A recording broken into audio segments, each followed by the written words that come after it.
Bonjour à tous, vous qui nous suivez, que le Seigneur Jésus vous bénisse. Aujourd'hui, nous répondons à une question, la question de savoir comment s'approcher de Dieu dans la prière pour avoir des résultats. Notre verset de base, nous sommes dans Jean 11 à partir du verset 32. La Bible dit ceci: lorsque Marie fut arrivée là où était Jésus et qu'elle le vit, elle tomba à ses pieds et lui dit, Marie dit à Jésus, Seigneur, si tu eusses été ici, mon frère ne serait pas mort. Jésus, la voyant pleurer, et les Juifs qui étaient venus avec elle, frémit en son esprit et fut tous ému. Et il lui dit, où l'avez-vous mis? Seigneur, lui répondit-il, viens et vois. Nous nous arrêtons là. Comment s'approcher de Dieu dans la prière? S'approcher de Dieu pour avoir des résultats. S'approcher de Dieu pour que quand je vais prier, je sors avec la réponse de ma demande. Déjà, nous devons savoir ceci, que la prière, Dieu ne vient pas de façon hasardeuse, non. C'est-à-dire, avec Dieu, aujourd'hui, ce n'est pas qu'aujourd'hui il peut m'exaucer, demain il ne peut pas m'exaucer, ainsi de suite, non. La prière n'est pas un peut-être, non. Avec Dieu, il n'y a pas d'hasard. Mais il y a une manière de s'approcher de Dieu dans la prière. Et quand on s'approche suivant cette manière-là, des résultats doivent s'en suivre. Pourquoi je le dis?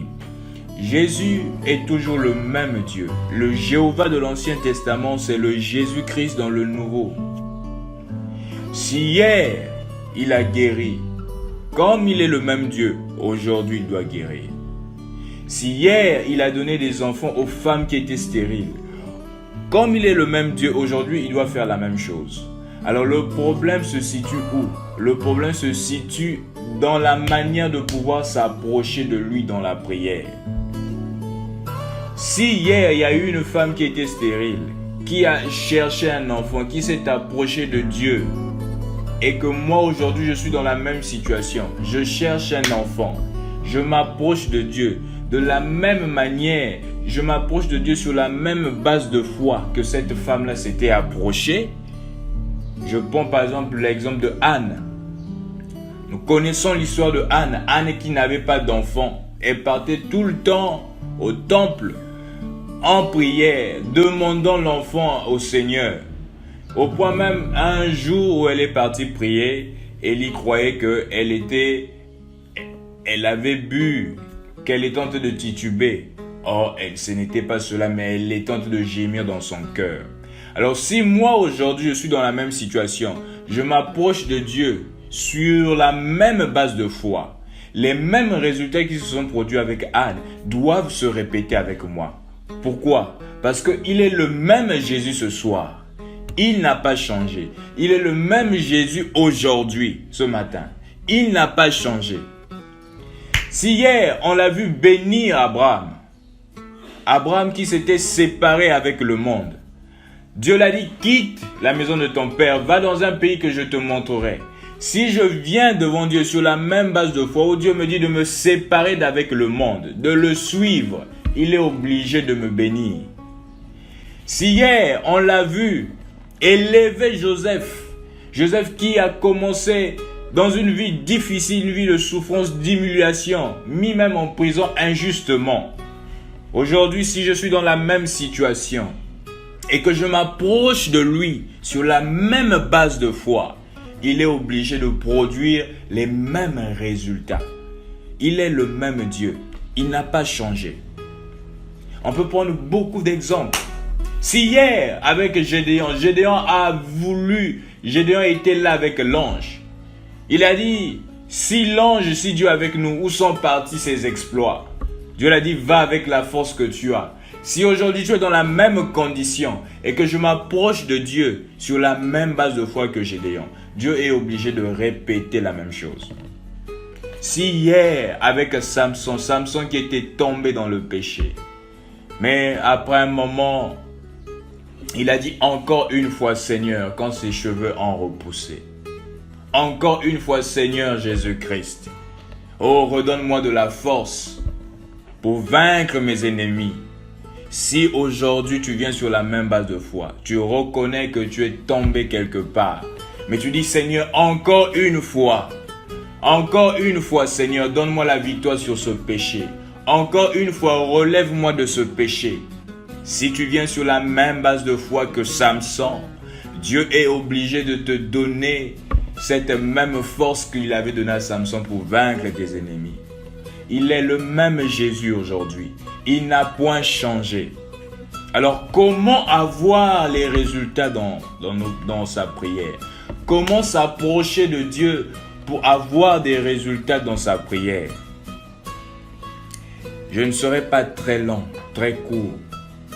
Nous avons ici l'histoire de Lazare. Lazare, un bon ami à Jésus-Christ qui était malade. Alors quand il était malade, on envoyait un message à Jésus lui disant que ton ami est malade. Jésus a bien reçu le message, mais il n'est pas venu quand Lazare était malade. Oh, Jésus est venu à quel moment? Il est venu quand Lazare était déjà mort. Oh, laissez-moi vous dire que Jésus intervient quand l'homme ne peut plus faire quelque chose. Il intervient au moment le plus sombre. Il intervient au moment le plus inhabituel, au moment où on ne s'attend plus à quelque chose. C'est là que lui entre en scène. Pourquoi? Parce que si l'homme peut encore faire quelque chose, à quoi bon venir? Si l'homme peut encore intervenir, alors c'est à l'homme d'agir. Mais il agit quand l'homme ne peut plus faire quelque chose. Lazare était mort déjà depuis 4 jours. Et quand il arrive, certainement, son nez avait déjà fessé. C'était déjà affaissé. Certainement, les yeux commençaient, c'était déjà décomposé. 4 jours. La décomposition du corps commence le 3e jour, 72 heures après. Le 3e jour, au soir du 3e jour, entre le 3e et le 4e, la décomposition du corps commence. Voilà pourquoi vous allez remarquer que Jésus fut ressuscité le dimanche matin. Parce que si cela avait continué, son corps devait se décomposer. Mais il y avait une promesse qui disait que je ne laisserai pas mon sein voir la corruption. Voilà pourquoi Christ fut ressuscité le dimanche matin. Mais Lazare, son corps s'était déjà commencé, s'était déjà décomposé. C'est même ce que dit ses sœurs ici. Il dit qu'ils le sont déjà. Donc entre le 3e et le 4e, le corps commence déjà à se décomposer. Mais c'est là que Jésus arrive. Certainement tu traverses une situation difficile pour toi, un moment très sombre de ta vie. Mais Jésus agit, Jésus vient à l'heure la plus sombre. Mais comment s'approcher de lui pour avoir les résultats dans ta prière? Nous lisons très souvent la Bible comme ça, cette histoire de Marc 11. Mais laissez-moi vous dire qu'il y a quelque chose qui a fait déclencher la résurrection de Lazare. C'est quoi? C'est la manière dont Marie s'est approchée de Jésus. C'est la manière dont ses sœurs se sont approchées de Jésus-Christ. Je vais prendre le verset que nous venons de lire, verset 32. Lorsque Marie fut arrivée là où était Jésus, et qu'elle le vit, elle tomba à ses pieds. Voilà déjà un élément. Comment s'approcher de Dieu dans la prière? Elle est venue devant Jésus. Elle est tombée à ses pieds. C'est un signe d'humilité. C'est un signe d'humilité. Je viens dans la présence de Dieu. Mais comment je m'approche de Dieu? Je dois m'approcher de Dieu avec humilité. Marie s'est approchée en tombant aux pieds du Seigneur. Je veux m'approcher de Dieu. Je dois m'approcher avec humilité, pas avec orgueil. reconnaissant que je suis riant, laissant tous mes titres. Si je suis un homme bien placé dans la société, mais devant Dieu, je ne suis rien. Je ne suis qu'une poussière. Marie s'est approchée avec humilité devant le Seigneur. S'approcher en reconnaissant que je suis un pécheur. Je suis né dans le péché, j'ai été conçu dans l'iniquité. Mais lui, il est saint. Mais encore me voici, Seigneur, dans ta présence. Je viens avec humilité. Je viens en reconnaissant que je ne suis rien. Deuxièmement, elle lui dit, donc après s'être approchée avec humilité, après être venue aux pieds du Seigneur, Marie dit au Seigneur, elle dit, Seigneur, Seigneur, si tu eusses été ici. Remarquez, elle n'a pas dit, Jésus, si tu étais ici. Elle pouvait bien se fâcher. On t'appelait il y a très longtemps, mais tu n'es pas venu. On t'appelait ça fait longtemps pendant que la personne était malade, mais tu n'es pas venu. Elle pouvait se laisser emporter par la colère, parce qu'on attendait Jésus il y a très longtemps, il avait bien reçu le message. Elle pouvait bien dire, mais toi ce Jésus-là, on t'attendait il y a longtemps. Toi ce Jésus, tu guéris les gens là, mais ton frère qui t'a même logé, qui t'a même nourri, on t'a attendu. Mais qu'est-ce qui s'est passé? Ce n'est pas ce que Marie a dit. Elle a dit Seigneur. Elle appelait Jésus par son titre. Voilà. Elle appelait Jésus par son titre. Je m'approche de Dieu dans la prière. Je m'approche avec humilité. Et qu'est-ce qui se passe? Marie l'appelle par son titre. Je dois le reconnaître ce qu'il est. L'appeler par son titre. Marie dit Seigneur, Jésus-Christ, je reconnais que tu es Seigneur. Elle dit Seigneur, si tu eusses été ici. Oh, voilà. Si tu eusses été ici, mon frère ne serait pas mort. Je m'approche avec humilité, reconnaissant que je suis rien. Reconnaissant que, comme dit la Bible, si je dis qu'en moi, je n'ai point de faute, je suis un menteur. Mais la Bible dit, si je reconnais mes fautes, il est fidèle et juste de me pardonner et de me purifier de toute iniquité. Je lui dis, Seigneur, je ne suis même pas digne, Seigneur. Oh, comme disait Jean, de ôter ses souliers. Je ne suis même pas digne, je suis indigne, je reconnais que je suis rien. Oh Père, je viens avec humilité devant ta face. Et après quoi? L'appeler par son titre. Reconnaître qui il est. Voilà pourquoi la Bible dit, celui qui s'approche de Dieu doit premièrement reconnaître que Dieu existe. Je dois savoir que je dois reconnaître que Dieu existe et qu'il est le rémunérateur de ceux-là qui le cherchent. C'est-à-dire, il répond ou il exauce, il écoute ceux-là qui le cherchent. Alors, quelque chose était obligé de se passer. Vous allez remarquer, dès que Marie a fini, la Bible dit, Jésus, la voyant pleurer, et les Juifs qui étaient venus avec elle. Donc Jésus et les Juifs la voyant pleurer. Jésus frémit en son esprit et fut ému. Et il dit, où l'avez-vous mis? Voilà. Quelque chose doit se passer. Quand je m'approche de Dieu avec humilité, je m'approche reconnaissant que je suis rien, reconnaissant que lui, il est Seigneur, reconnaissant que lui, il est Dieu, il est le Créateur au-dessus de toutes choses, le maître de tous les esprits. Quelque chose doit se passer. Où l'avez-vous mis? Où avez-vous mis Lazare qui est mort depuis 4 jours? Ce problème difficile, où est-il? Alors, le miracle est obligé de se produire.